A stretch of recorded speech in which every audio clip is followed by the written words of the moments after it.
Strong, smart, bold, inspired.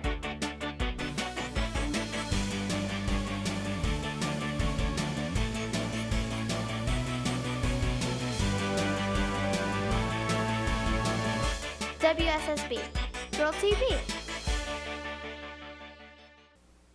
Hi, my name is Letty. Welcome to WSSB Girl TV, where we're strong, smart, and bold. This week's show completes our summer wrap-up. We stopped to celebrate National Banana Lovers Day, Crush a Can Day, and National Lasagna Day. In Critter Corner, we learned about the clouded leopard, fishing cats, and okapis. In sports, we learned about skateboards. Our team gets interviewed by Heidi Godman on WSRQ radio. We also interview actress Kristen Blossom and check out the musical performance she helped directed here at Girls Inc. We hope you enjoy the show today.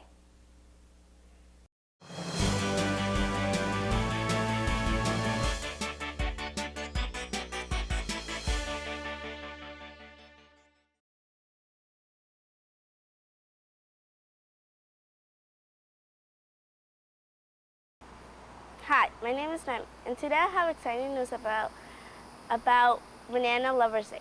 Happy Banana Lovers Day to those who celebrate it. America sells a lot of bananas.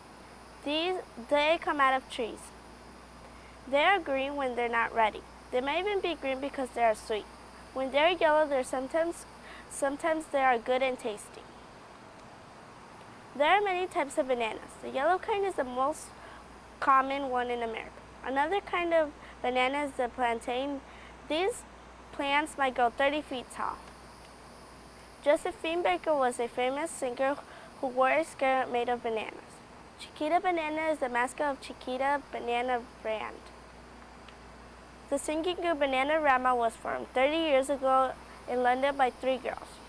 Some more famous bananas were on the TV show, Banana Splits.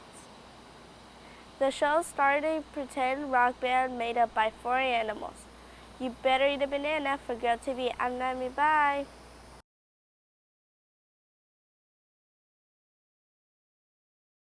Hi, I'm Alexis, and today I'll talk to you about clouded leopards. Where do they live? Clouded leopards live in the Himalayan mountains, India, and also China. Are there any different kinds of clouded leopards? Yes, there are 2 known species of clouded leopards. What does it look like? It is dark gray with a blotched pattern. There are black spots on their head, and they have black ears. Their eye color is either usually grayish green or brownish yellow in color. Their legs are short, and their paws are broad. What do they eat? Little is known of the diet of clouded leopards. Confirmed prey includes hog deer, slow loris, brush-tailed porcupine, and Indo-Chinese ground squirrel. Known prey in China also include barking deer too. Captive clouded leopards also eat eggs and vegetation. Does it have predators? If so, who are they and what are they doing? Clouded leopards don't have any natural predators, except us. We have been destroying forests where the clouded leopards live, and if we don't stop, we will never see clouded leopards again. Scientists estimate that there are only 10,000 clouded leopards left in the wild. Are they nocturnal? They are partially nocturnal. They rest during the day in trees and hunt during the night. Depending if there are a lot of prey out and the lack of predators, they will hunt at day if they are suffering from hunger. Are there any unique characteristics about the clouded leopard? They have very long canine teeth. They are often referred to as the modern-day saber tooth.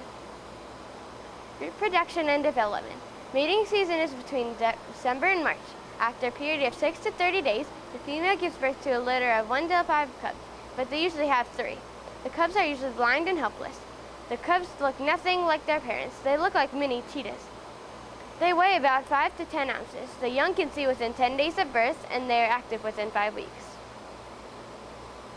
They gain the adult coat pattern at around 6 months and become independent at around 10 months. In captivity, they have an average lifespan at around 11 years. One individual has lived to be 17 years. Wow. Are there any famous clouded leopards? No, not yet. From Girl TV, I'm Alexis. Bye!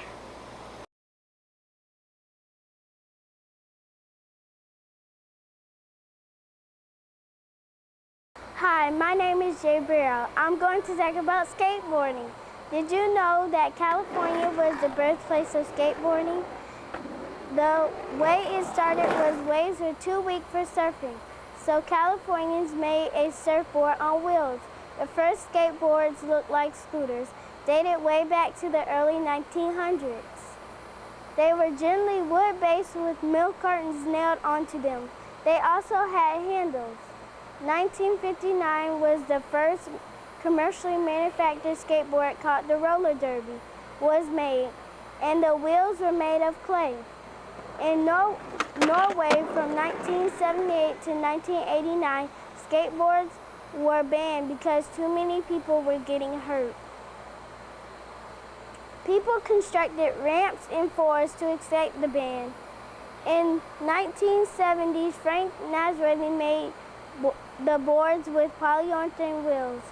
In 1976, Florida built the first outdoor skate parks. Soon after, all of North America had skate parks. Soon graphics were put on skateboards. There is a famous skateboarder, his name is Tony Hawk. See you next time on Girl TV. I'm Jabriel. Bye.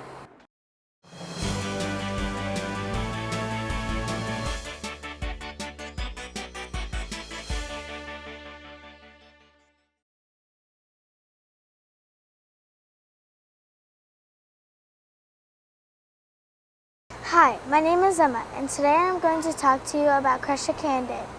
September 27th is Crush a Can Day, a day to flatten, squish, or squeeze a can.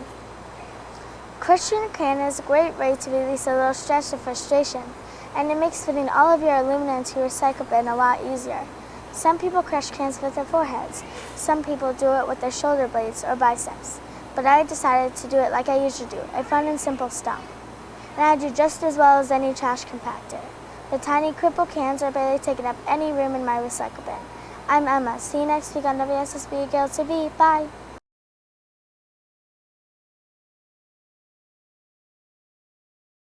Hi, my name is Alexis, and today I'll talk to you about the fishing cat. The fishing cat is sometimes confused with the fisher, which is a medium-sized animal from the weasel family. The fishing cat is not a fish. Where does it live? The fishing cat usually lives in South or Southeast Asia, and they also live in Sri Lanka and India. The fishing cat prefers to live in wetlands, swamps, marshy areas, reed beds, tidal creeks, and mangrove areas. They are rarely found around smaller, faster-moving water types. What does it eat? Fish's meat is their main prey. Fish is actually 3/4 of their diet, with the rest of their diet consisting of mostly birds, insects, and small rodents. Clams, reptiles, including snakes, amphibians, and sometimes domestic cattle, like cows and horses. They hunt by grabbing prey from the water. Sometimes they dive into the water to get fish deeper in the water. Are they nocturnal? Yes, nocturnal means they are mostly awake at night. Are there different kinds of them? Scientists don't actually know how many breeds of fishing cat there are. What does a fishing cat look like? These cats are about twice the size of a regular house cat. Their coarse fur is olive gray with the dark spots arranged in a horizontal line. Their belly is white, and the back of their ears are black with a white dot in the middle. Are there any unique characteristics about the fishing cat? They're known to have webbed feet. They mark their territory using cheek rubbing, head rubbing, and chin rubbing. They also sharpen their claws. They are really good swimmers even underwater. And adults have been heard to make chucking sounds. Reproduction and development.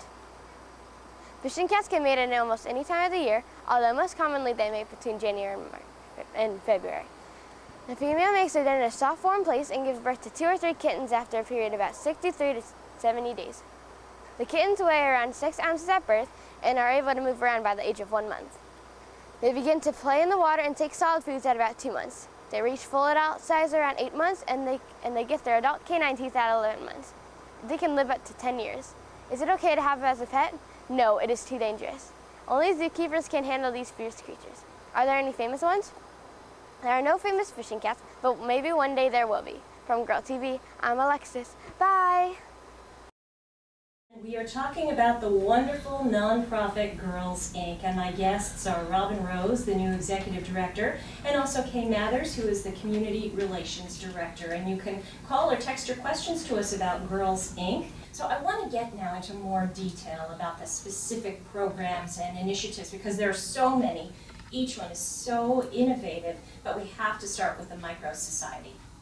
I think it's our flagship program, and it really differentiates us from other nonprofits in the region. We deliver this curriculum in the summer and in the after-school program, and it teaches the girls how to be a citizen in a city that they run. And the name of the city is called Dream Harbor. They each have a job. They are on payroll, so they make money. We have our own mint and our own bank, government center, post office. We have a shabby chic boutique. We even have a spa that we'd love for you to come and visit. And Definitely, we'll take you up on that one. there really isn't anything being delivered in the schools that focuses intensely and concentrated on girls' body image. So we spend the whole summer, 10 weeks, talking to the girls about how they feel about themselves and how they feel about how they look, and really making them understand that it's not the outside that matters, it's on the inside that matters, but making healthy choices is what it's all about. Whether it's stress reduction or yoga or good nutritional components to their lifestyle, it all plays into the overall wellness of our girls. And so that was the curriculum that we did this summer. And of course we deliver it in a fun way. So they're playing tennis, they're doing yoga, they're going on field trips to explore nutritional restaurants in town. You're going to hear from Miss Dawn in a few minutes, but she took the girls all over the county. Welcome back to Health IQ. I'm Heidi Godman, and we are talking about the wonderful nonprofit Girls Inc. My guests are Robin Rose, the new executive director, and also Kay Mathers, who is the community relations director. You can call or text your questions about Girls Inc. to us at 941-373-1220. And please remember to like us on Facebook at Health IQ with Heidi Godman. So we've been talking about the many programs offered at Girls Inc. Now I want to talk about one that I especially love. It is the TV program, and we have the program instructor, Dawn Wiley, with us here. Welcome, Dawn. Thank you so much for having us here today. Can you tell me about this program, how it works, and when it airs? It's so exciting. These girls produce a television show that airs on ABC7 on Saturdays at noon every week. And these girls do it all. It is just amazing that girls ages 9 to 13 are actually the production crew for this television show. So you're talking about they go out and they shoot it, and they do the interviews, and they do the editing and write the scripts. All of it. They do all of it. And all of it. They start with picking their topics, and as a team they decide what topic genres they want to have in the show, and then they pick their specific topics within that. Then they do their research, they write the scripts, they are the reporters, the camera operators, they do a lot of the post-production. They would do more if they were at Girls Inc. more, they're just not there long enough to do it all. Now, Alexis, tell me about some of the stories that you've loved. Well, I've been here at Girls Inc. and at WSSB for 2 years, and last year I did an amazing script called Homeless Animal Appreciation Day. And I love cats so much that I talked about cats that were adopted, and I gave some examples of some cats that you could get, like especially at Cat Depot, and it was just really fun. We've been very blessed that the girls have had some exciting opportunities, such as interviewing Nick Walenda, Gina Davis, being part of the press corps when Laura Bush was here. And so we are looking forward to those future opportunities that the girls have. This week's show is actually a back-to-school show that the girls did, and I give the girls credit. They tackled some really tough subjects, and they're not afraid to tackle those subjects. And in this show, it's not only things like how to have a healthy lunch or how to be organized so you don't lose your work, but also how to handle some of that pressure that comes along with puberty as you're going back to school. Well, it is a wonderful program, and I know you do a wonderful job with the girls. And Alexis and Emma, keep on going, because you can do this if this is what you want to do with your lives. Kay Mathers and Robin Rose and Alexis and Emma and Dawn Wiley, thank you again for being here. We sure appreciate it. And if you'd like to listen to this program again, listeners, you can always go to healthiqradio.com and listen to it all over again. So thanks to the Girls Inc. crew.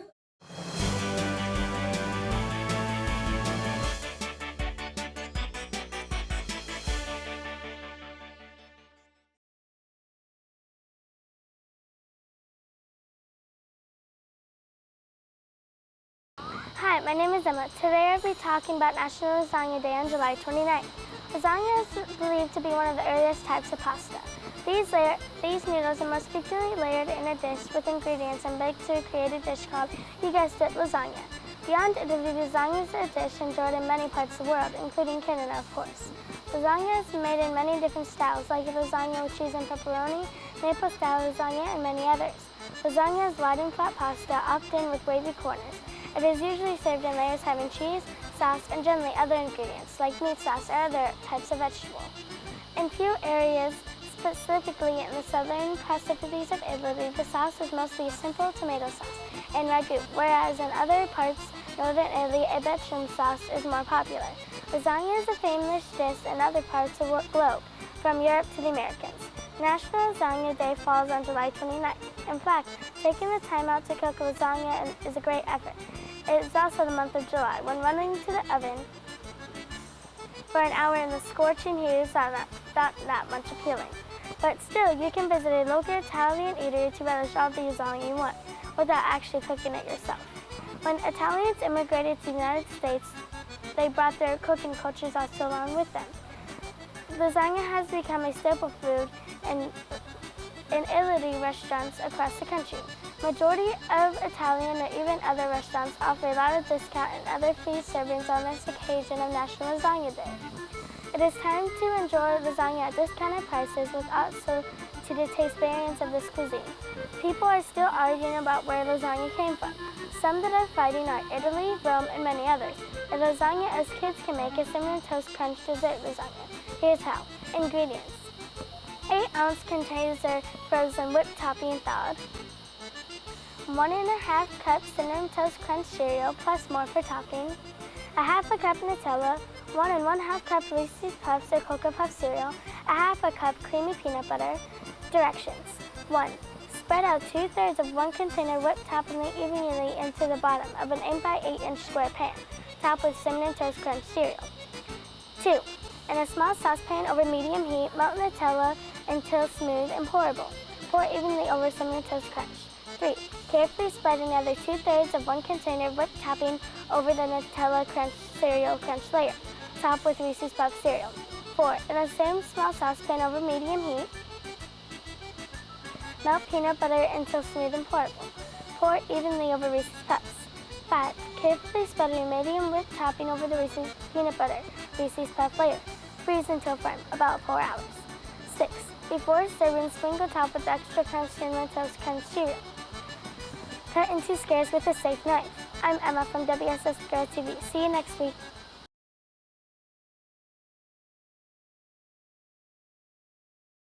Hi, my name is Gracia, and today we'll be talking about okapis.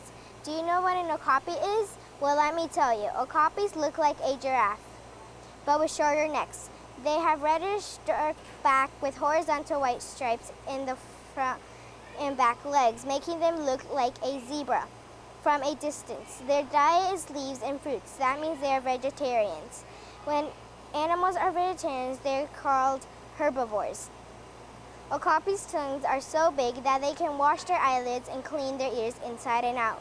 They weigh from 440 to 707 pounds. As of 2011, there were 155 okapis in zoos on 4 continents, with the most in North America and European zoos. Their natural habitat is Ituri forest, a dense rainforest in Central Africa. For Girl TV, bye, I'm Gracia. Hi, I'm Bailey, and I'm going to be interviewing Miss Kristen, an actress. How did you decide to become an actress? I think it's just something I found myself doing. I started doing it when I was little, and I just kept doing it my whole life. What school did you go to get ready for acting? I went to a school in Huntington, Indiana for 4 years for acting, and now I'm going to school here in Sarasota for 3 years for acting. What do you like most about acting? What I like most about acting is that you get to use your imagination, and you get to go to different worlds and become different characters, and you get to pretend and play. What was your most favorite part in a play? My favorite part was the character of Audrey, and that was in a play called Little Shop of Horrors. What play did you like the most? Say Little Shop of Horrors. More about that play. It's a musical, so there's lots of songs, and the play is about a plant that grows giant and it starts eating people. Where are all the places you have performed? I've performed in New Jersey and in California and Indiana and now here in Florida. Are you ever nervous? Yes, I get nervous all the time, still. When you're frustrated with something, is the stage the only place where you can get away from it? I would say that frustration is something that, yes, we all deal with, and the stage is a healthy outlet to get out your frustration. And oftentimes when you are angry about something, I find it helps your performance because you get determined to just do a really good job. What is the hardest part of your job? The hardest part of my job is getting along with other people because we have to work together in groups, and sometimes when people hurt your feelings, it's hard to still do a good job and try your hardest. And so I would say just not feeling bad and to keep going even when you get your feelings hurt. Have you ever had a part where you don't know who you are? What did you do? I think that there are characters that are difficult to understand that I've had to play before, and I've had a hard time understanding why they do the things they do or why they say the things they say. And I think part of that is just getting to know other people around you and trying to understand them, and comparing other people to the character that you're playing. And eventually you start to just have a better understanding for people and why they do the things they do. Do you have any advice for the viewers? My advice would be to not be afraid to make mistakes and to not be afraid to get answers wrong, and that mistakes are beautiful, especially when you're doing something creative, and that's what art is all about. Thanks for giving me your time and answering my questions, Ms. Kristen. You're welcome. I'm Bailey from Girl TV. Bye! Did you see my party dress? This morning I was feeling dressy. Mother says I'll get it messy, but you cannot see where I have spilled. Oh, la la la, la la la, la la la. It has words I lost five.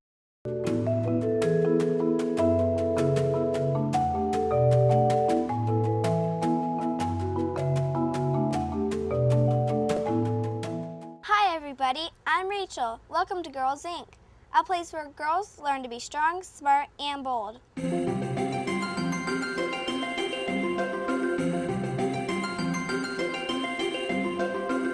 Strong means when my muscles are big. Daily sports and activities at Girls Inc. help girls to be strong in mind and body. Hiya!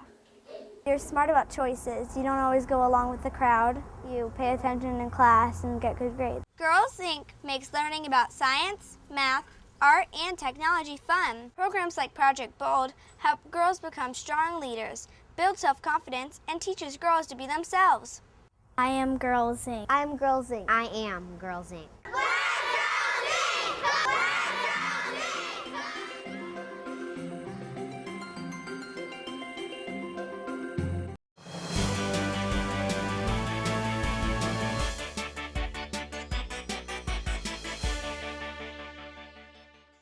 It's a hard knock life for us. It's a hard knock life for us. Instead of treated, we get sick. Instead of kisses, we get kicks. It's a hard knock life. We have 5 songs to perform for you this morning, and we're going to show you a little bit about what we worked on all summer. Some of these songs, they work on our singing ability. Some of these songs, they work on our staging ability, being able to move around the stage. Other parts of these songs, they work on our facial expressions and how we look when we sing. So we hope that you guys will enjoy what we have for you today. Did you see my party dress?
rushing, my head is reeling, my face is flushing. What is this feeling? Fervid as a flame, doesn't have a name yet.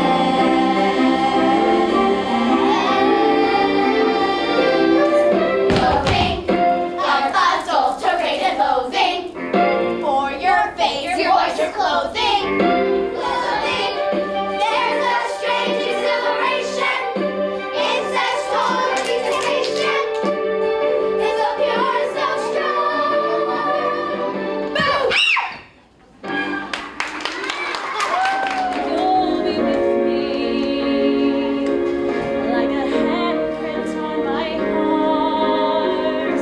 And now whatever way our stories end, I know you have rewritten mine by being my friend. Who can say if I've been changed for the better? I do believe I have been changed for the better.